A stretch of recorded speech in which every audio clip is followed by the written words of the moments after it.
Tonight at 10, Sir Keir Starmer and President Trump hold their first meeting in the White House with discussions on Ukraine, trade and the special relationship.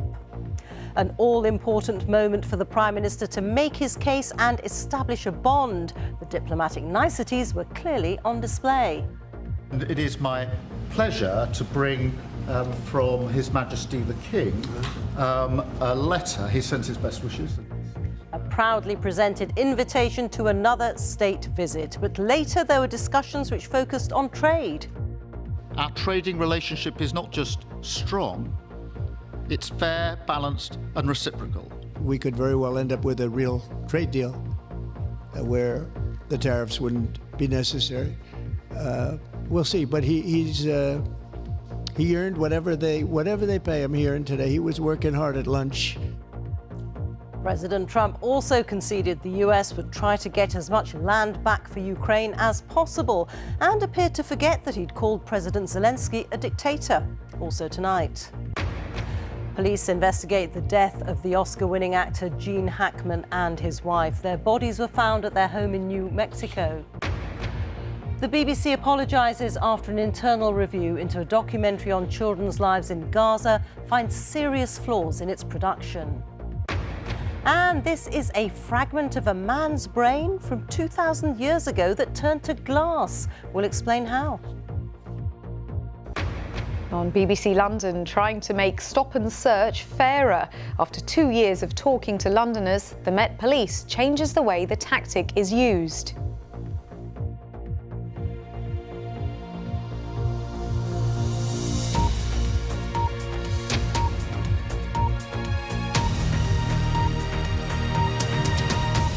Good evening. Sir Keir Starmer has been welcomed to the White House by Donald Trump, with both leaders hailing their talks as a major success, saying they've made progress towards ending the war in Ukraine and on agreeing a trade deal between Britain and the US. At a news conference, Mr. Trump said he was particularly honoured for himself and his country to have been presented with a letter from the King, inviting him for a second state visit to the UK. Well, our political editor, Chris Mason, joins us live now from Washington. You were there, Chris. How did it go? Reeta, this was a meeting that mattered. The Prime Minister, the guest of a fellow leader, the most unpredictable of his era. Would Sir Keir Starmer be able to establish a relationship, a rapport, where so many other world leaders appear to be failing? And on the substance, what about Ukraine? And what about trade? Here is what's been happening here this evening. It is perhaps the ultimate political stage and backdrop, and is now home to a president whose love and command of that stage is reshaping the world before our eyes. The Prime Minister arrived here at the White House for one of the landmark moments of his time in office so far. Hold on, coming through. Governing by news conference is rapidly becoming the norm here. Today was no different. And for a president who likes a theatrical flourish, the Prime Minister had one in his inside pocket. So can I present the letter from the King to Thank you very much. Am I supposed to read it right now? Yeah, please do. Oh, that's well. Well, that is really nice. I must make sure his signature's on that.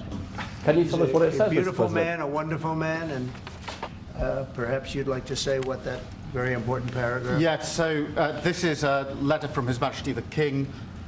It's an invitation for a second state visit. This is really special. This has never happened before. This is unprecedented. And I think that just symbolises the strength of the relationship between us. So this is a very special letter. I think the last state visit was a tremendous success. It was. His Majesty the King wants to make this even better than that. So this is truly historic. And that says at Windsor. That's Yes. really something. Yes. What I haven't got yet is your answer. I do need to. The answer is yes. So what do the socialist human rights lawyer and brash real estate tycoon actually have in common? He loves his country, and so do I. That's our common theme. He loves his country, and I love our country. And we also have two countries that have gotten along for the longest period of time. Yeah. Number one ally on each side. Ukraine is a key talking point here, and there's a key question at the heart of it. Mr. President, could you be persuaded, as part of a peace settlement in Ukraine, to provide air cover, a backstop security position to the contributions that Europe might make as well? Well, so President Zelensky is coming to see me on Friday morning, and we're going to be signing really a very important agreement for both sides, because it's really going to get us into that country. We'll be working there. We'll have a lot of people working there. And so in that sense, it's very good. It's a backstop, you could say. I don't think anybody's going to play around if we're there with a lot of workers. You know, we've already indicated that we'll play our full part in making sure that any deal, if there is one, and I hope there is, and I think this is a historic moment to make sure it's a lasting deal, and we're about to have a discussion about how we can make that work. And what of the President's description of Ukraine's leader? Mr. President, do you still think that Mr. Zelensky is a dictator? Did I say that? I can't believe I said that. Next question. Trade is on the agenda too, as plenty of countries are slapped with tariffs, import taxes by America. What of the UK? I have a great warm spot for your country. And our trade, obviously, is fair and balanced, and in fact, you've got a bit of a surplus, so we're in a different position there. Okay, so does that mean there won't be any sanctions on the UK then? We'll have to take a look. I mean, we're going to have a good discussion today, and we have some very talented people on the other side. Next, we were kicked out. They went into their private discussions and emerged a few hours later for a news conference where the President said the Prime Minister was a tough negotiator, the war in Ukraine will end fairly soon or not at all, and he was asked, had Keir Starmer persuaded him not to put tariffs on the UK? He tried. He was working hard, I'll tell you that. He earned whatever the hell they pay him over there. But he tried. I think there's a very good chance that in the case of these two great friendly countries, I think we could very well end up with a real trade deal where the tariffs wouldn't be necessary. We'll see. But he earned whatever they pay him. He earned today. He was working hard at lunch.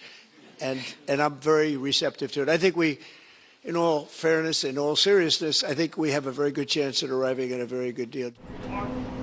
The US-UK relationship has always been close, but there are no guarantees with the new resident here. But for now at least, the Prime Minister's escaped the barbs and frost others have encountered. Well, in a moment, we'll talk to our economics editor, Faisal Islam, who's here with me, and to our North America editor, Sarah Smith. But Chris, first to you, what else was discussed?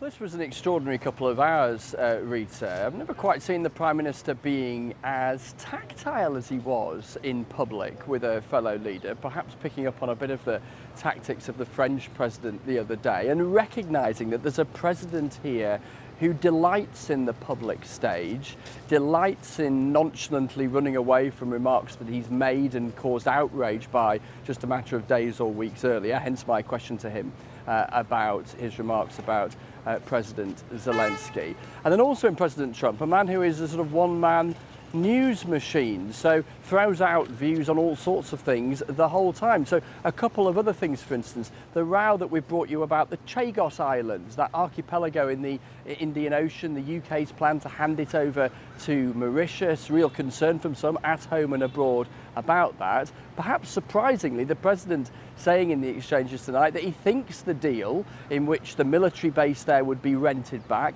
is probably a good one. There'd been a thought that it might be vetoed by the Trump administration. It sounded like it was endorsed by the President. The Prime Minister will leave Washington tonight relieved because they acknowledged his team that yes, they'd prepared hard for today, but they didn't have the faintest idea how it might go. That they do seem to have established an unlikely warmth and connection between them, the two men. There weren't any flashpoints or moments that were excruciating, which are always possible when you're there with President Trump. And there will be that big state visit to to come as well. On Ukraine, though, we see still the potential for division. The president saying that he thinks that there is something amounting to a backstop because there'll be American presence in Ukraine as part of this minerals deal that will be signed here tomorrow when President Zelensky is in Washington. But it doesn't look certain yet that Britain and Europe are necessarily convinced that that will amount to enough for the peacekeepers that the UK and others are likely to offer if there is a deal. Quite a night here. Indeed. Many thanks. Chris Mason there in Washington. Well, Faisal, who's with me. Faisal, President Trump, we heard him there saying that there was a good chance of a trade deal with the UK and quickly. Does that mean we can rest easy? Well, I think number 10 and number 11 will be delighted about these words about a very good trade deal, avoiding tariffs. I think I was struck by the use by the Prime Minister of the term economic deal. Other cabinet ministers are using that tonight. So it's not quite the same thing that we were discussing after Brexit, under Boris Johnson, under Theresa May, which would be a general free trade agreement. It's about avoiding extra tariffs that look like they are going to be levied on Canada, on Mexico, on China and on the European Union. That is a good thing, but it's a different thing to some of what we've been discussing. I'm also struck by the presence and the focus on the Vice President, J.D. Vance, in negotiating this. This will mean that there are some opportunities in the tech industries, but there will be some quid pro quo here, perhaps on the UK digital services tax that raises £1 billion a year, perhaps on the online harms bill, which he raised in the Oval Office, I think, as being problematic for US tech companies. Are we willing to give some of those things up? And there's the bigger issue, even if we avoid direct tariffs, and it's still an if, what about a globalised tariff war that's still going to affect an open economy like the UK? Faisal, you're presenting Newsnight tonight. You're a busy person. What have you got on? We'll be digging into this with a former US ambassador to Europe, with a former Trump official and the satirist Armando Iannucci over on BBC Two at 10:30 and on iPlayer, BBC Newsnight. We'll see you later. Thank you very much. Faisal Islam there. And to Sarah Smith now, who's in Washington for us. Sarah, tomorrow it is President Zelensky's turn to visit the White House. How likely is that deal over Ukraine's minerals? Well, President Trump seems convinced that President Zelensky is coming here in order to sign that has already been agreed. And for Ukraine, that is very much the price of admission, I think, to be able to join the talks as to what a ceasefire or a peace deal in Ukraine might look like. We know that President Zelensky had at first tried to insist that there would be security guarantees for Ukraine to back up any kind of ceasefire or peace deal contained in that minerals agreement, and that is not going to happen. You heard President Trump earlier saying the simple fact that there was a deal, that there would be American companies working in and investing in Ukraine, should be a security backstop in itself. Now, Ukraine will not agree with that, and clearly Keir Starmer in the UK don't agree with that either, but that will be a matter for further talks. President Trump was being remarkably complimentary, though, about President Zelensky today, much more so than usual, saying that he likes him a great deal, he respects him, talking about how bravely he and his country have fought against the Russians and how Donald Trump respects that. And as you heard earlier, he seems to have forgotten ever having called him a dictator, which he posted on social media. The talks tomorrow will focus on looking ahead, beyond this minerals agreement, to what a ceasefire or a peace deal could look like. On that, Ukraine and the US do remain fairly far apart, but this is President Zelensky's opportunity for the first time face to face to talk to Donald Trump about it. Sarah Smith, thank you very much. Now, in other news, the family of the Hollywood actor Gene Hackman have spoken of their devastation at his death, saying that they will miss him sorely. His body was found yesterday alongside that of his wife, Betsy Arakawa, at their home in the US state of New Mexico. He was 95, she was 64. Police say there's an active investigation underway, although they don't suspect foul play. Emma Vardy has the latest. See what kind of books Mr. Beauchamp is packing here. In the middle of Oscars week, Hollywood awoke to the news that Gene Hackman had been found dead at home with his wife, the concert pianist Betsy Arakawa, and their pet dog. In tribute, fellow actors have called him a legendary performer who took on a huge variety of parts. Just one thing. How did you beat him? Gene Hackman was well known for roles in The French Connection and as Lex Luthor in Superman, winning 2 Oscars in his career. Son of 911, what is it? It's the emergency. I think we just found one deceased person inside a house. after a caretaker raised the alarm. The actor's daughter initially told one news outlet that the family believed carbon monoxide poisoning may have been responsible. But the Santa Fe County Sheriff's Office are now treating the deaths as suspicious. Testing by emergency crews found no evidence of toxic fumes at the home or a gas leak. The autopsy is going to be key, and the toxicology. But again, in my experience, that could take a while. And so I just ask that people be patient. There's rumors and people, I think, coming to their own conclusions, and I just say, just wait for the facts. Off-screen, Gene Hackman raced cars and enjoyed diving, which inspired his first novel. A family statement said he was loved and admired by millions around the world for his acting career, but that to his family he was always just dad and granddad. Officials are now waiting for a post-mortem examination to take place, which it's hoped will provide more answers. Come on. But it could take some time to explain the strange circumstances of the loss of one of Hollywood's greats. Well, we now know that officers found the couple in different rooms and that scattered pills were found on the floor next to Betsy Arakawa's body in the bathroom. As for the dog that died, officers say the dog was found in a kennel, but 2 other family dogs were found alive. So police are trying to unravel what happened here and why it appears to have taken quite some time for the couple to be found. Emma, thank you. Emma Vardy there. Well, Hollywood stars have been paying tribute to Gene Hackman, whose wide-ranging career spanned more than 6 decades. He won 2 Oscars for his work on The French Connection and Unforgiven, as David Sillito reports. All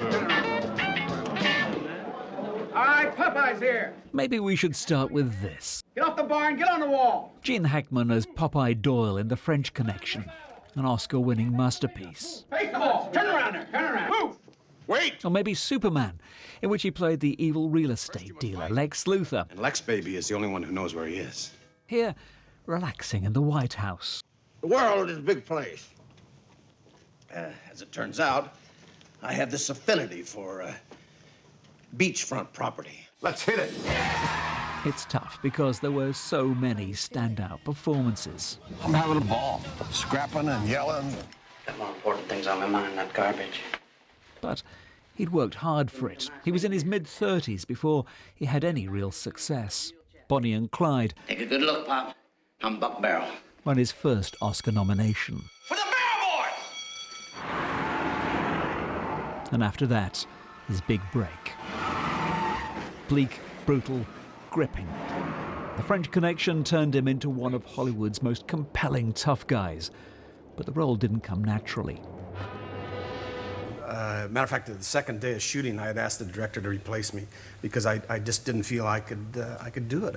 I was popping these guys in the mouth and playing this tough guy, and it was real tough. I had never played a role that demanding, and after a while, you punch somebody long enough, you get kind of used to it, you know.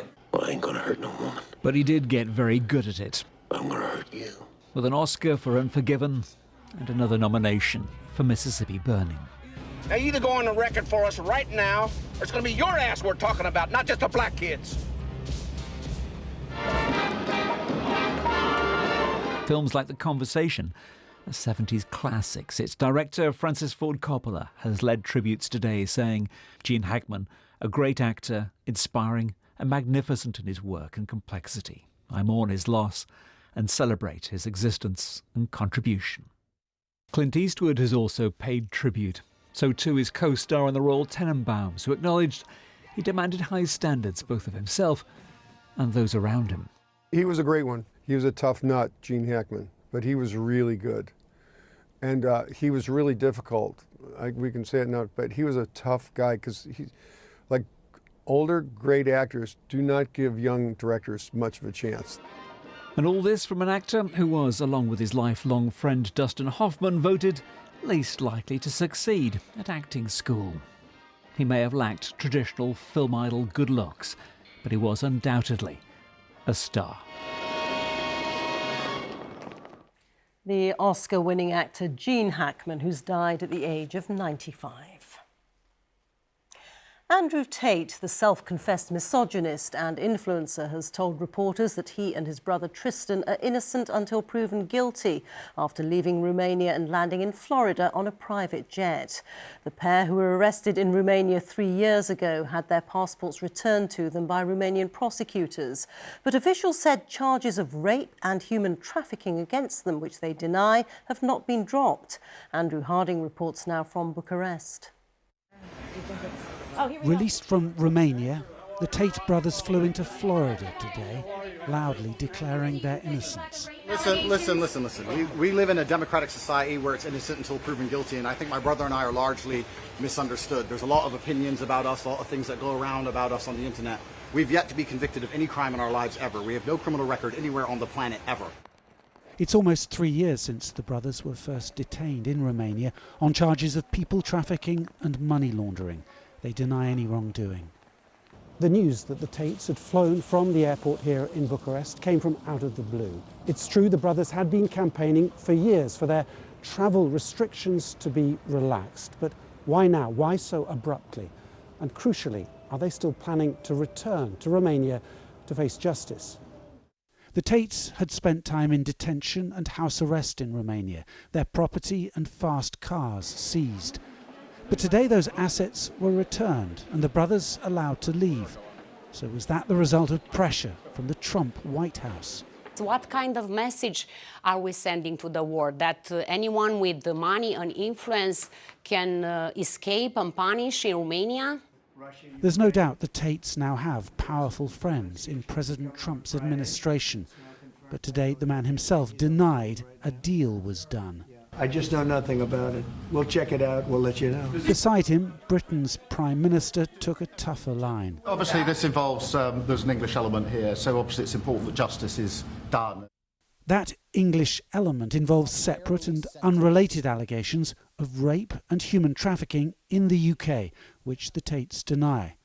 A lawyer described the reaction of some of the Tates' alleged victims on hearing claims that President Trump had a hand in Andrew Tate's release. They're just disgusted, dismayed, distraught. They don't understand how this could happen.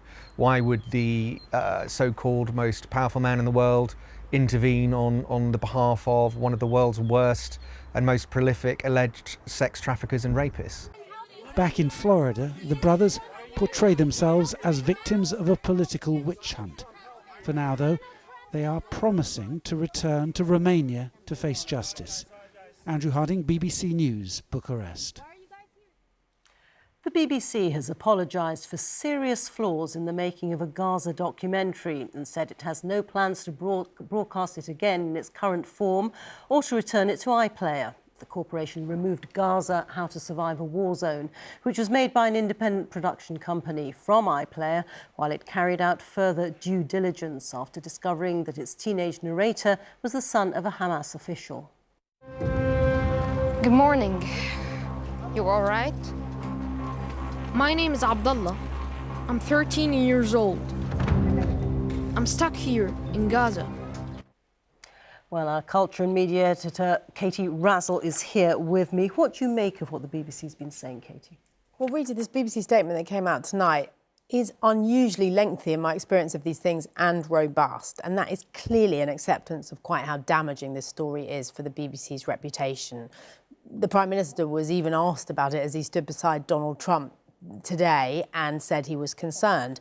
This matters because the BBC brand is based on impartiality. Everybody working here at BBC News and in current affairs takes fact-checking very seriously, and yet the independent production company and the BBC made serious errors in this documentary. We're told, for example, that the BBC asked Hoya Films a number of times whether the boy and his family had links to Hamas, but the production company never told the BBC that the father was a deputy agriculture minister in the Hamas government, and the BBC didn't uncover it themselves. We learned that the company paid the boy's mother for the narration. It's being termed a limited sum, but the Culture Secretary, Lisa Nandy, has already sought assurances from the BBC that no money has ended up in the hands of Hamas, a proscribed terrorist organisation. Has it?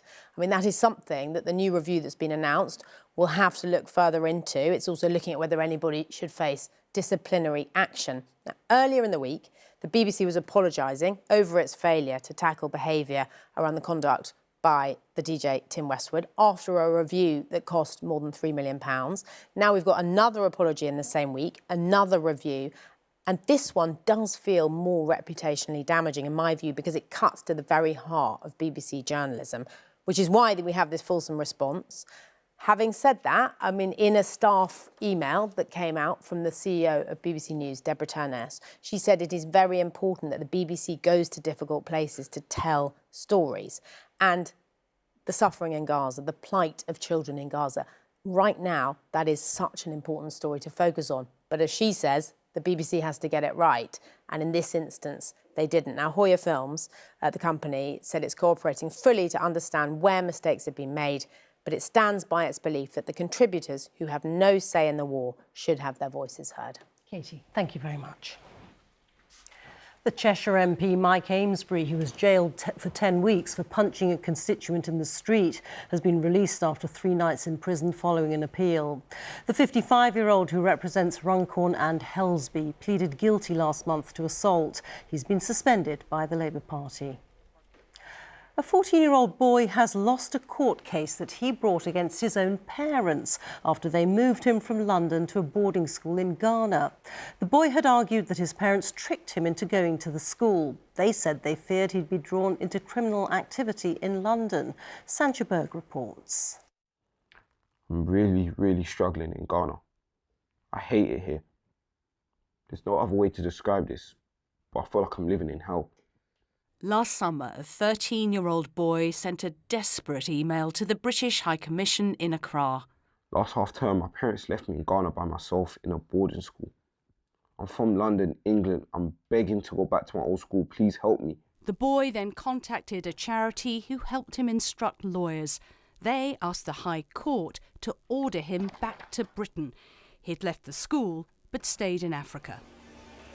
The boy has lived in London with his originally Ghanaian family since he was born. His parents told the court they had tricked him into going to Africa because he was at risk. They were worried in London he was being drawn into criminal, possibly gang activity. The judge agreed with the parents and rejected the boy's request. He said the teenager was at risk of suffering greater harm in London than if he stayed in Ghana. He described this as a sobering and rather depressing conclusion. The Sent Back podcast, hosted by Camille and Daniel from South London. They were sent back to Nigeria, aged only 11, to boarding school. They say it was tough, but made them independent. While they have sympathy for the boy, they're sad the case has come so far. There's no winner in this situation, because at the end of the day, even if the parents win, who's to say that the resentment doesn't increase, or who's to say when he does return, everything that he was supposed to learn being out there just doesn't happen, and he comes back 10 times worse. I feel like my education is probably ruined. I've fallen way behind. This may not be the end of the case if the boy decides to appeal. Meanwhile, he is still in Africa, unhappy and not at school. Sancha Berg, BBC News. Boris Spassky, the Soviet chess grandmaster, has died at the age of 88, the Russian Chess Federation has announced, calling it a great loss for the country. At the height of the Cold War, Spassky was famously defeated by the US chess player Bobby Fischer after Russia dominated the sport for nearly 25 years. He lost his title in 1972 during a match billed as the greatest of the century, which was seen as the symbol of the clash between East and West. Nearly 2,000 years after a young man died in the eruption of Mount Vesuvius, scientists have discovered that his brain was preserved when it turned to glass in a cloud of extremely hot ash. It's the only known case of human tissue or any organic matter turning to glass naturally. Georgina Ranard has the story. It sounds like a pitch for a B-movie. A brain turned to glass in a volcanic eruption. But it really happened. To this man, aged about 20. He died here inside ancient Herculaneum in Italy when Vesuvius violently erupted. With Vesuvius still grumbling in the background, the city of Herculaneum, sister city of Pompeii, is excavated. Archaeologists have worked on the site for decades. Then in 2020, scientists were mystified when they found fragments of glass inside one victim's skull. How could a human brain, made of soft tissue, turn to hard glass?